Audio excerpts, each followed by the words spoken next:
De må også godt adoptere. Ja. Super. Synes du, det er okay, at homoseksuelle de kan adoptere? Ja, jeg synes, det er helt okay. Jeg synes ikke, at der skal være nogen forskel på heteroseksuel og homoseksuel til adoption. Altså, bare fordi man ikke kan lave et barn, så har man jo lov til at få en familie. Ja. Det er jo ikke sådan, at man kan forbyde, at folk skal have lov til at få en familie og sådan noget. Det er jo ikke sådan, at man selv på en måde vælger det. Altså jo, man kan jo godt selv vælge at være homo. Altså, det er jo selv lidt selv et valg, men at man ikke vil have børn og lave børn med naturlige veje og midler.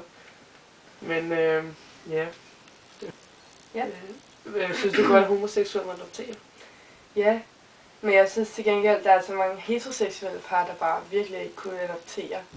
Jeg synes, der er rigtig mange heteroseksuelle mennesker, som ikke burde have børn. Og der er så mange homoseksuelle par, der er så søde og bare burde have så mange børn, de overhovedet havde lyst til. I stedet for, så skal de sådan noget sæddonor, som de ikke må.